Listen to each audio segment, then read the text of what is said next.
Perdas de memória, da coordenação motora, são sintomas de uma doença que não atinge somente os idosos, mas que afeta muitas famílias, o mal de Alzheimer. A gente recebe aqui no estúdio o Dr. Daniel Kittner, que é presidente da Sociedade Brasileira de Geriatria Regional Pernambuco. Bom dia, doutor. Bom dia, Vanessa. Vamos começar, então, explicando um pouco essa diferença do Alzheimer para outros tipos de demência comuns para quem tem já mais de 60 anos. Muito bem. A gente sabe que as demências, elas compõem um grupo de doenças que afetam principalmente o cérebro. O cérebro ele vai degenerando lentamente. Desse grupo de demências, que é um grupo muito grande, a demência mais frequente, a mais comum, é a doença de Alzheimer. A cada 10 casos, aproximadamente 7 são de doença de Alzheimer.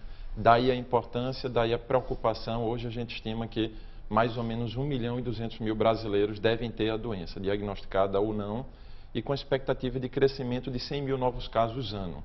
E o que provoca esse mal de Alzheimer? Essa é uma das grandes dificuldades que a gente ainda tem na busca pelo tratamento. Embora a gente saiba dentro do cérebro quais são as principais alterações, a gente ainda não tem estratégias muito bem definidas de como prever, porque a gente não sabe precisamente quais são as mudanças que levam à existência da doença. A gente sabe que existem alguns fatores de risco. Pessoas que têm histórico na família têm um risco um pouco maior.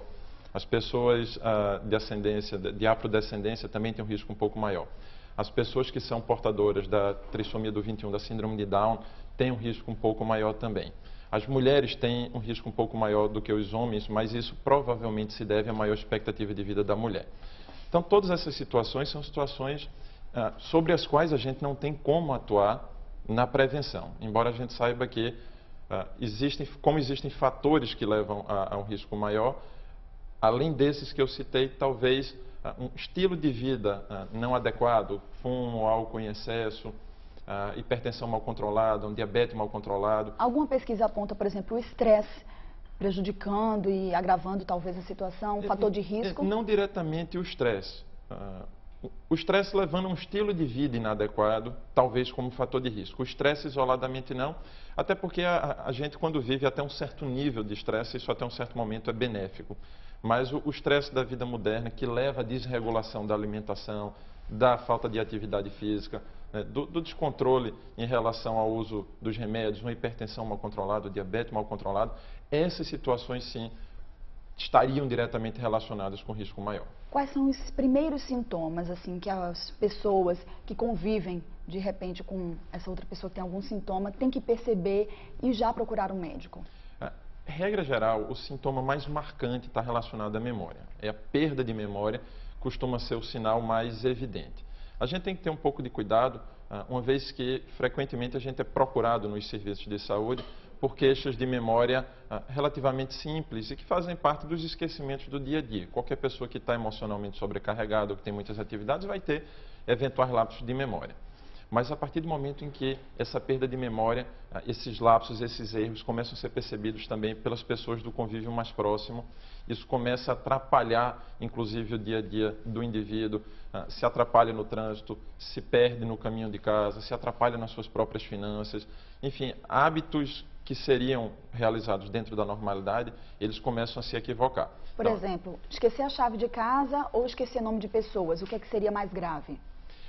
Eu diria que, dependendo da situação, esquecer a chave, esquecer o nome de pessoas, pode entrar nesse grupo de problemas do cotidiano.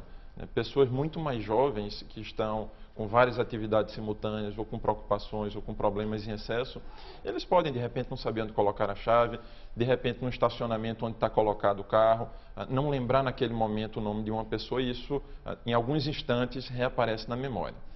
Quando esse problema começa a ficar recorrente, essas memórias perdidas, elas não são recuperadas logo depois e começam a surgir outros sintomas associados. Isso leva a gente a uma preocupação muito maior e é nesse momento em que a gente deve buscar, né, ou deve indicar a busca para um profissional de saúde.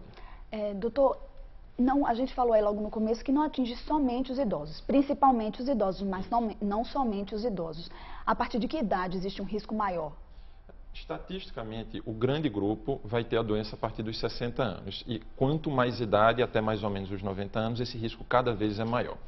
No entanto, a gente sabe que existe um risco familiar maior naquelas famílias que já tiveram alguém com a doença antes dos 60 anos, outras pessoas podem ter a doença antes dos 60 anos. É muito raro antes dos 50.